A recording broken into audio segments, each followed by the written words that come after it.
Hey guys, this is Al Noor and welcome to our channel Current Tech. Current টেকের আরো একটা নতুন এপিসোডে আপনাদের সবাইকে স্বাগত জানাচ্ছি। আমি আল নূর।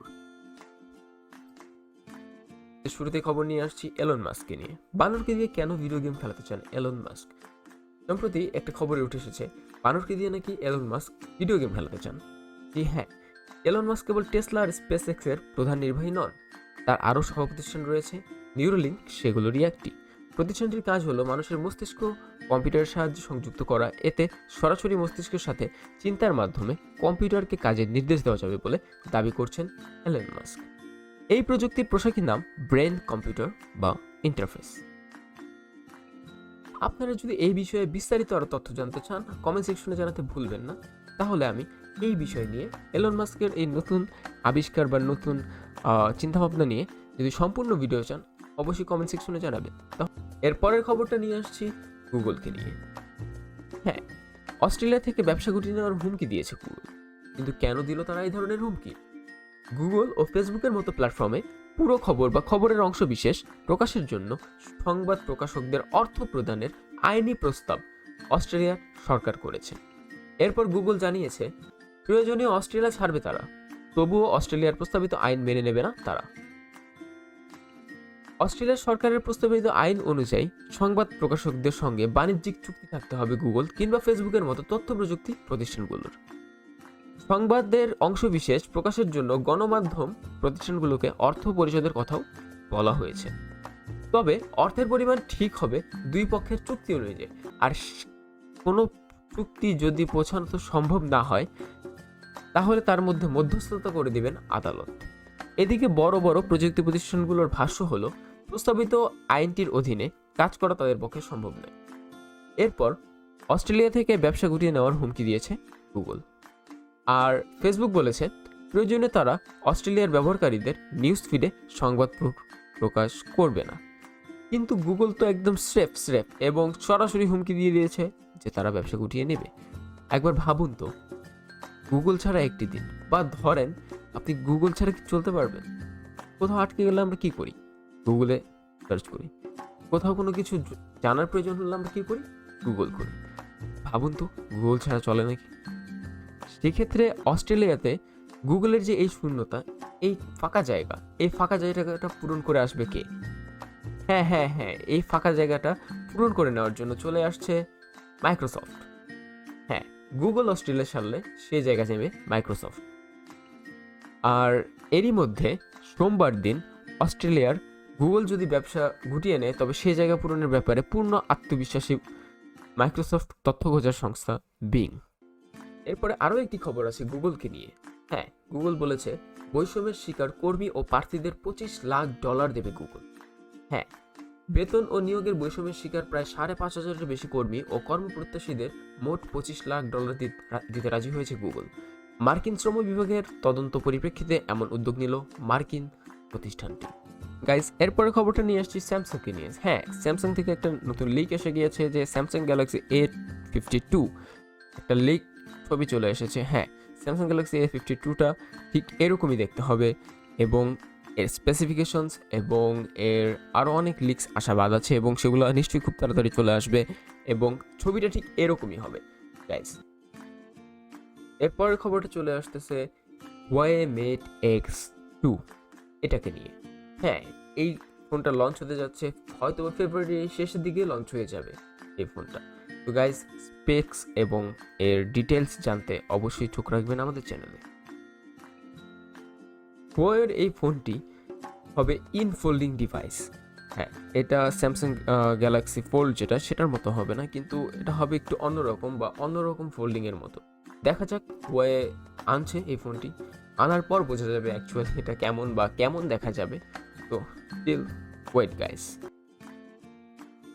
এরপর খবরটা নিয়ে আসছি অ্যাপেলকে নিয়ে। হ্যাঁ, অ্যাপেলকে নিয়ে। অ্যাপেল তাদের iOS 14.5 এই নতুন আপডেটে নতুন একটা বিষয় বা নতুন একটা ফিচার অ্যাড করতে যাচ্ছে, যেটা হলো ফেস লক বা ফেস আইডি। যে ফেস লকটা আমরা আনলক করি, সেই ক্ষেত্রে বর্তমানে এই করোনাকালীন সময়ের কারণে ফেস লক মানে আমরা সাধারণত যখন বাইরে যাই মাস্ক পরে থাকি, আর মাস্ক পরে থাকার কারণে ফেস আইডিটা কাজ করে না। মাস্কটা খুলে তারপরে ফেস আইডিটা কাজ করাতে হয়। তো এই iOS বা অ্যাপেল নতুন একটা প্রযুক্তি আনতে যাচ্ছে যে মাস্ক না খুলেই কিভাবে আপনাদের ফেস আইডিটা আনলক করা যেতে পারে। এরপরের খবরটা নিয়ে আসছি OnePlus-কে নিয়ে। হ্যাঁ, OnePlus অ্যানাউন্স করে দিয়েছে OnePlus N1 5G। হ্যাঁ, এটা সাকসেসর হতে যাচ্ছে OnePlus N10 5G-র। আসলে আই থিঙ্ক OnePlus রিভার্স যাচ্ছে, পেছনের দিকে যাচ্ছে। প্রথমে আসলো N100, দেন N10, নাও N1। পরবর্তীতে কি আসবে গাইস কমেন্ট করে জানাতে ভুলবেন না। চলে যাই, এর পরের খবরটা চলে আসছে গুগল ম্যাপসকে নিয়ে। হ্যাঁ, আজকের টেক নিউজটা কেমন যেন গুগলময় হয়ে যাচ্ছে। চলে আসলো গুগলকে নিয়ে। হ্যাঁ, গুগল ম্যাপসের নতুন একটা আপডেট চলে আসছে এবং কিছু অ্যান্ড্রয়েড ইউজাররা এই গুগল ম্যাপস ব্যবহার করতে পারবে স্প্লিট স্ক্রিন এই অপশনটি। হ্যাঁ, স্প্লিট স্ক্রিনের মাধ্যমে ঠিক এইভাবে তারা গুগল ম্যাপসটি ইউজ করতে পারবে। আর এতে করে ব্যবহারকারীদের যারা ইউজার আছেন তাদের অনেক আই থিঙ্ক এটা ইউজফুল হবে। এর পরের খবরটি চলে আসছে পোকোকে নিয়ে। হ্যাঁ, Poco F2, F3, F4, I don't know exactly what is going to come next, but Poco তাদের একটা লাইন আপ দেখিয়ে দিয়েছে যে অ্যাকচুয়ালি দেখুন আপনারা পোকো সি সিরিজ, এটা জাস্ট স্মার্ট স্টার্টার বা এটাকে বলে বাজেট বা entry level phone. Poco M series, এটা হলো mid range powerful phone. Poco X series, তারা বলছে এটা নাকি তাদের ফ্ল্যাগশিপ এক্সপিরিয়েন্স, মানে ফ্ল্যাগশিপ না বাট ফ্ল্যাগশিপের মতোই। তারা এই লাইন অ্যাপের বা তাদের এই পিকচারের মাধ্যমে আপনারা তাই বুঝতে পারবেন। এবং Poco F series is actually the flagship series. হ্যাঁ, তারা তাদের এই লাইন আপটা শো করে দিয়েছে পোকো, এবং I think Poco C series, M series এবং এক্স সিরিজ তারা ইন্ট্রোডিউস করে দিয়েছে আমাদেরকে। এখন মনে হয় তারা পোকো এফ সিরিজটা ইন্ট্রোডিউস করাতে যাচ্ছে আমাদের। এরপরে খবরটা নিয়ে আসছি ফসিলকে নিয়ে। হ্যাঁ, ফসিল একটা স্মার্ট ওয়াচ লঞ্চ করে দিয়েছে ইন্ডিয়াতে, বাংলাদেশে না, ইন্ডিয়াতে। এবং এই স্মার্ট ওয়াচটিতে পাওয়ার করার জন্য বা যে চিপসেট ব্যবহার করেছে সেটি হচ্ছে স্ন্যাপড্রাগন 3100 চিপসেট। এবং ইন্ডিয়াতে যার এটার প্রাইস রেঞ্জ এসে গিয়েছে সেটা প্রায় 18,999 রুপি। এরপরের খবরটি নিয়ে আসছি অ্যাপলকে নিয়ে। অ্যাপলের প্রয়াত সহপ্রতিষ্ঠা স্টিভ জবসের স্মৃতি জড়িয়ে আছে এমন সব কিছুতেই সংগ্রাহকদের আগ্রহ। প্রায় নিলামের খবর পাওয়া যায়, বেশ চড়া দামে সেগুলো বিক্রিও হয়। সর্বশেষ বিক্রির জন্য তালিকাভুক্ত হয়েছে অ্যাপলের সহ-প্রতিষ্ঠাতা স্টিভ জবস ও স্টিভ ওয়াজনিকের হাতে তৈরি অ্যাপল ওয়ান মডেলের কম্পিউটার।